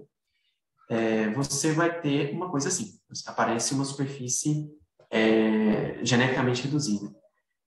Determinantal também. Quando você olha para eu tenho um exemplo de uma superfície determinantal com 22 ramos, com 22 componentes, e uma das componentes de uma superfície determinantal, né, uma ali dos componentes irredutíveis, ela não é determinantal, né?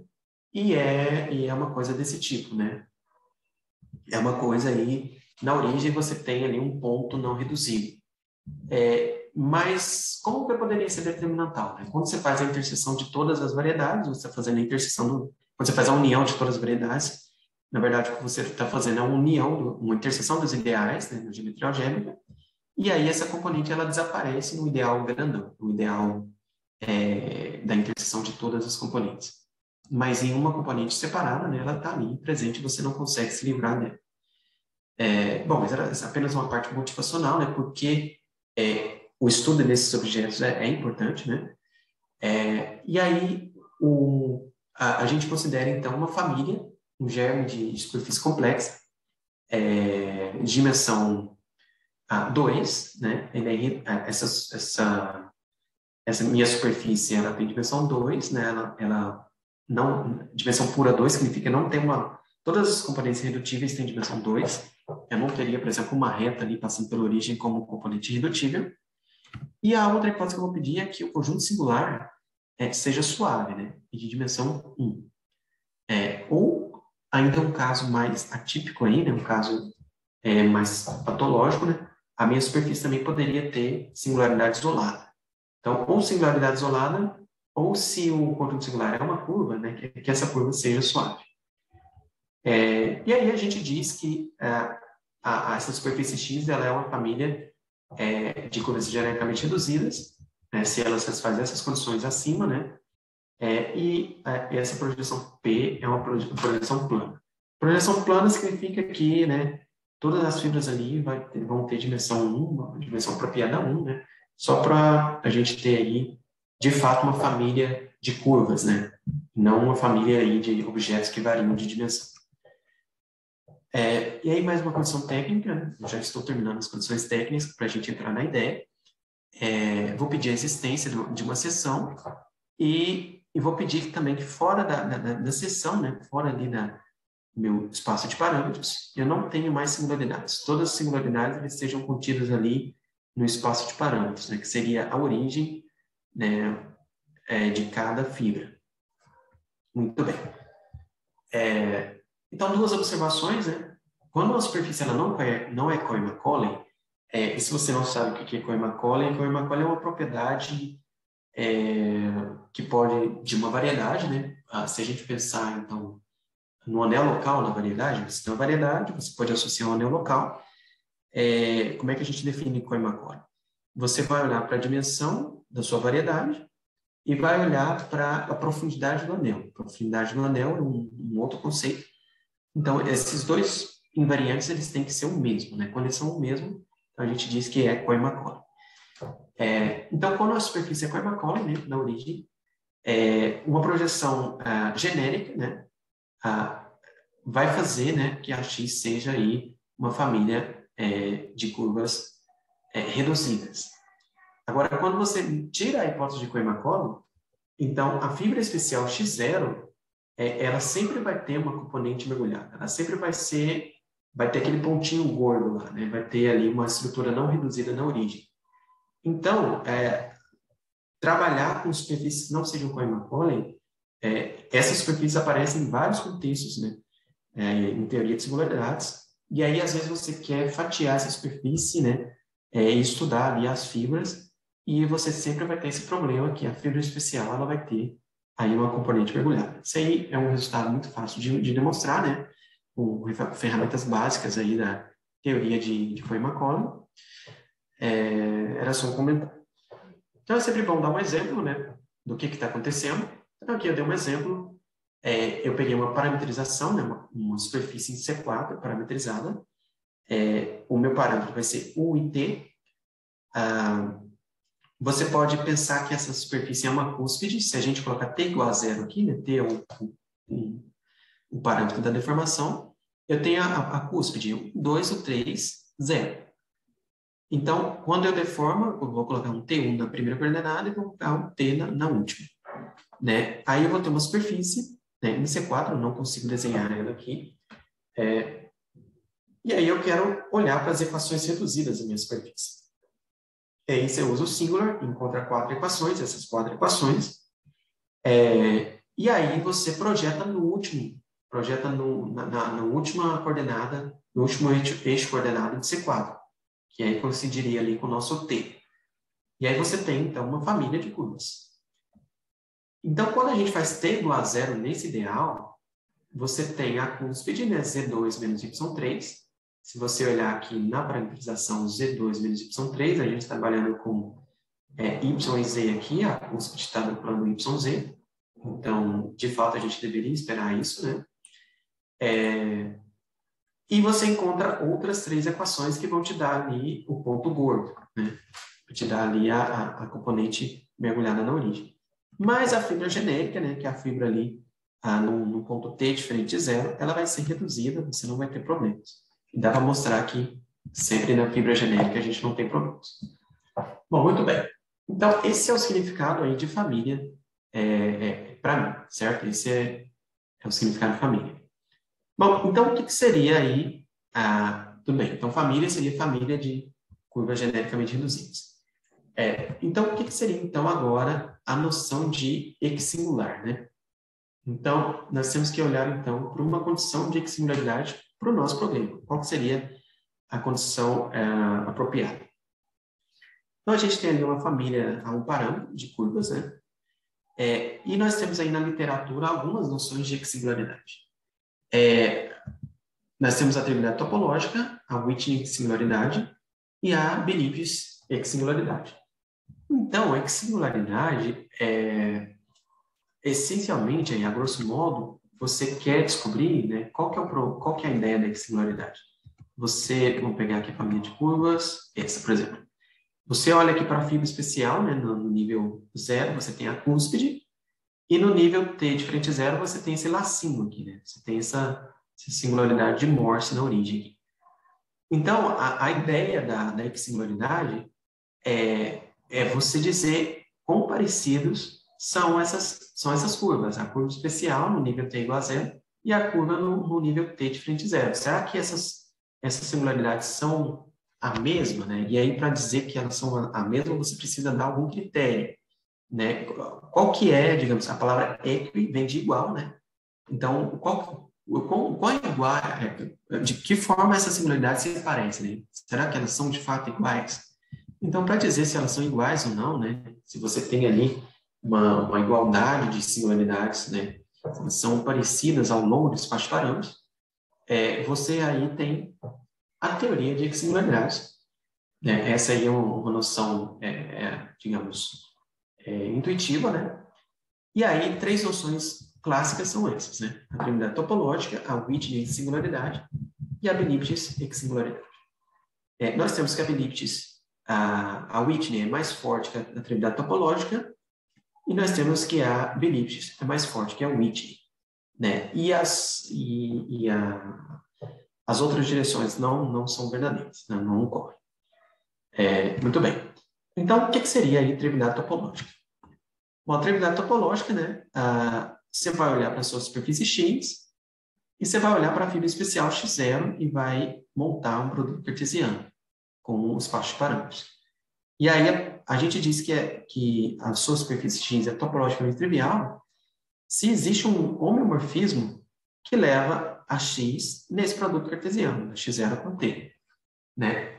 Claro que esse homeomorfismo tem que satisfazer esse diagrama, que significa que esse homeomorfismo está levando fibra em fibra, né? Está levando aquela curvinha no nível T em outra curvinha no mesmo nível T, né? Ele não é um homeomorfismo de nível, né? Ele não muda os níveis. Bom, muito bem. O que significa o Whitney equissingular, né? Na primeira aula eu falei um pouquinho sobre o Whitney, o Hasley e o Whitney. Foi um dos pesquisadores aí fundamentais na teoria de singularidade. E ele definiu duas condições para o comportamento dos espaços tangentes na parte regular da sua variedade. Então, na parte regular é possível a gente definir, né, o espaço tangente e a gente gostaria de entender qual que é o comportamento desse espaço tangente quando eles se aproximam das singularidades da sua variedade. Então, ele definiu duas condições, A e B, né? Eu não vou definir aqui para a gente ganhar tempo, né? Para a gente é uma coisa clássica aí na teoria de singularidades, mas essencialmente a ideia da Wittig singularidade é que você consegue uma estratificação, né? Você tem a parte regular que é x menos o conjunto singular, que coincide aqui nesse caso com os espaços de parâmetros, no nosso caso, e o outro extrato seria o espaço de parâmetros. Então, eu tenho duas variedades suaves aqui, né? Duas extratos suaves. E aí, a Wittig singularidade diz o seguinte: se os limites de espaços tangentes nessa parte suave, quando eles se aproximam do conjunto singular, eles satisfazem as condições, a condição B de Wittig na origem, então a gente diz que essa família ela é o Wittig singular. Bom, então, essa é a ideia. E, por fim, a ideia de Beliebige singularidade. Bom, a ideia de Beliebige singularidade é parecida com a ideia de trivialidade topológica, né? A gente vai olhar aí para uma família topologicamente trivial, e a única hipótese extra, né, que diferencia aí os dois critérios de singularidade, é que você vai pedir que o seu homomorfismo H da definição de singularidade de trivialidade topológica, ele seja Beliebige, né? Ele seja Lipschitz com inversa Lipschitz.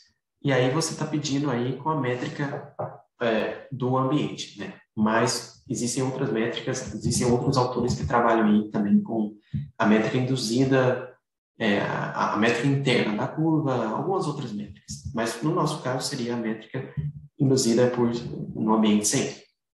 Bom, muito bem. Já definindo aí as três noções de singularidade, a primeira questão né, vamos considerar a noção mais forte, né? Seria aí a noção de Beliebige singularidade. Então, a noção mais forte, será que a Beliebige singularidade é suficiente aí? Se eu tenho uma família de curvas Beliebige singular, será que na família ali o número de tangentes ele é constante? Bom, a resposta é sim. Nós temos aí que o número de tangentes ele é constante. Aqui tem uma curiosidade interessante. Eu provei esse resultado. Eu estava trabalhando com esse problema e eu gastei aí cerca de um mês e meio para encontrar uma demonstração, né, desse resultado para curvas. E aí eu levei lá para os meus colaboradores, né, em particular para o Javares Duz, e aí ele disse que, nossa, que legal essa demonstração que você fez e tal. Eu falei, pronto, vamos publicar um artigo? Só que não. Então, esse resultado ele é um caso particular de um outro resultado recente que tinha saído, né? Eu estava próximo dessa data aí de 2015, acho que 2 ou 3 anos depois disso, e eu não conhecia esse resultado aí do Edson Sampaio. É um professor de Fortaleza, né?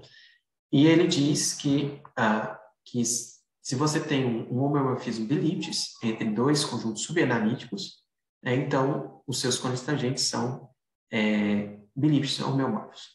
Em particular, no caso que eu estava trabalhando, nós estamos trabalhando da Beliebige singularidade, né? Isso implica que o número de tangentes é o mesmo, né? Então já estava aí provado esse resultado.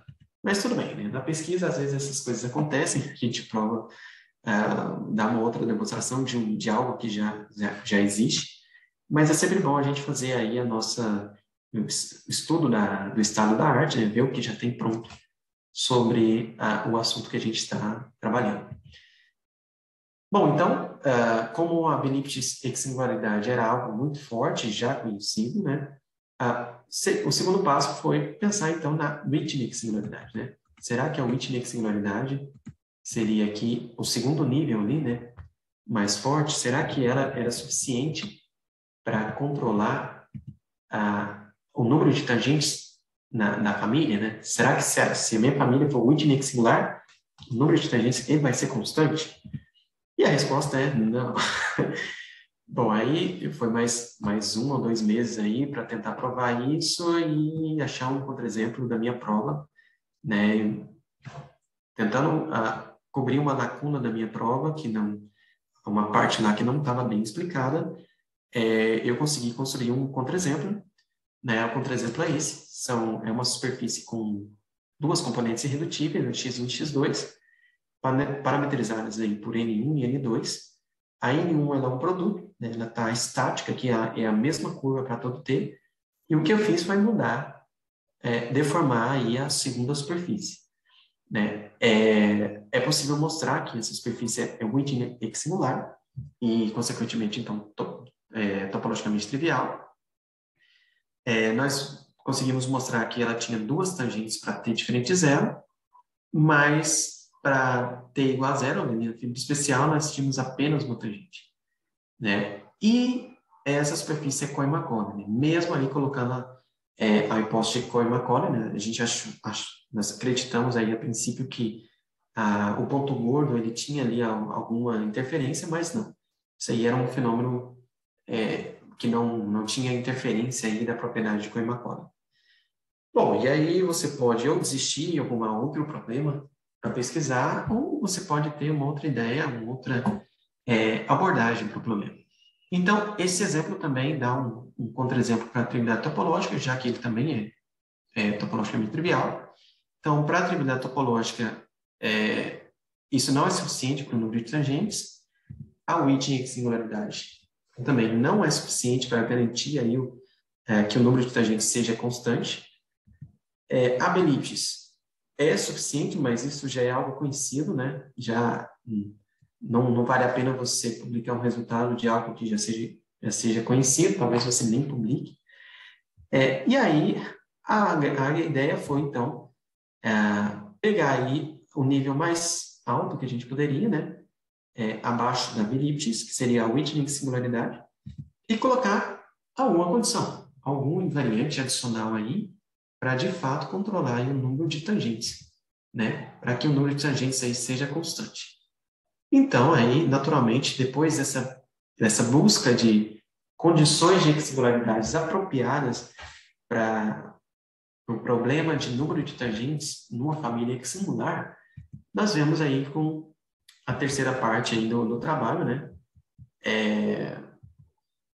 Que seria aí quais são as condições, né? Ou melhor, qual que seria aí o invariante que controlaria a tangência, né? Em famílias Witten singulares.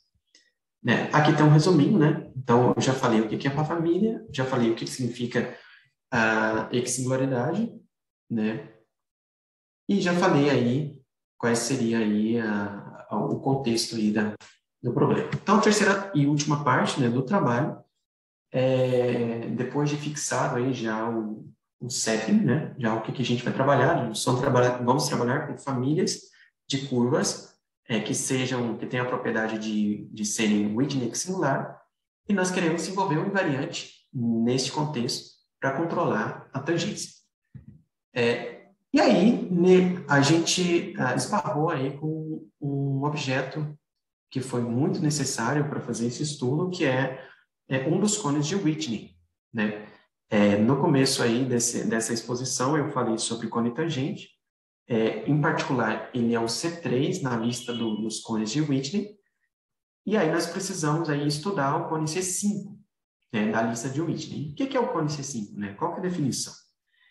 Nós vamos pegar aqui x0, né, uma curva analítica em Cn, e nós dizemos aí que um vetor V, né, de Cn, ele está em C5, né? Se existe aí uma sequência de pontos, né, xn, yn, na minha curva x0, e uns números complexos aqui, né, yn, né, uma sequência de números complexos, não nulos, tais que essas duas sequências convergem para o meu ponto singular, e essa sequência aqui de bissecantes, né, ou de secantes, acho que o termo correto seria bissecantes, converge para o meu vetorzinho V, quando o n vai para o infinito.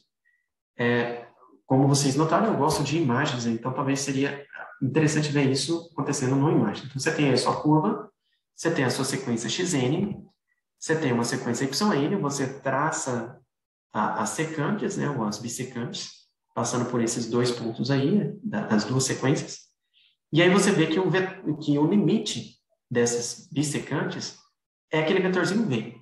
Então, se todos esses elementos existem e você obtém aquele v ali como limite dessas bissecantes, então, esse vetorzinho v, ele está nesse objeto que a gente chama de C5 de x0. E aí, esse objeto C5 de x0, dá para mostrar que ele é um cone, né? Ele tem dimensão 2, no caso de curvas, isso é tem um resultado muito bonito do Briançon, Belling, G, também de 1980, que o C5, né, quando você tem uma curva singular, em Cn, o C5 ele é uma união finita de planos, cada plano contendo uma das tangentes de x0, da sua curva x0. Do trabalho do Whitney, né, nós temos aí que o C3, que é o cone tangente, que define as tangentes, ele está contido dentro do C4, que está contido dentro do C5, ou seja, você tem toda uma inclusão da lista dos cones do Whitney. E aí, né, aqui o C3 denota o cone tangente de Zariski clássico, que coincide com o cone C3 do Whitney. No caso de uma curva plana, o C5 é o próprio plano que contém aí a curva plana x0. Né? Mas aí, já quando você vai para curvas espaciais, em C3, por exemplo, a coisa começa a ficar mais interessante. Né? Por exemplo, eu coloquei aqui exemplos de uma curva x1 e x2, parametrizadas aí por o 4, o 6 e o 9. A outra é o 4, o 6 mais o 7, o 9.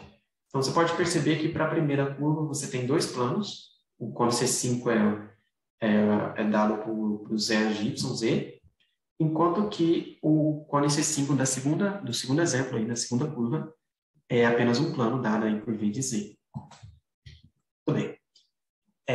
E aí, qual que era a ideia? Né? Por que a gente teve que estudar aí esse cone C5? Porque nós tivemos que estudar aí projeções lineares, né, de Cn em C2. Né? Na verdade, restrições dessas projeções lineares genéricas, né, de Cn em C2, restritas aí à minha curva x0. Então, eu queria estudar aí uma projeção de x0 em C2, de x0 na minha curva, e eu precisava aí de um critério de genericidade. Né? Nós precisamos aí definir o que seria genérico. E a gente diz que uma projeção de x0 em C2, ela é genérica se o kernel dessa projeção intersecta transversalmente o meu cone C5, né? Ou melhor, o equivalente, né? Intersecta apenas ali na origem, né? Na origem. Então, por isso, a gente precisava entender bem esse objeto C5. Então, continuando aí, essa parte aqui é bem parecida da parte de curvas planas, né? Você tem ali dois ideais, I1 e 2, que definem as curvas x1 e x2, né? Quando você faz esse quociente, né? A dimensão de ON, né? O OCN, seria C de x1 até xn,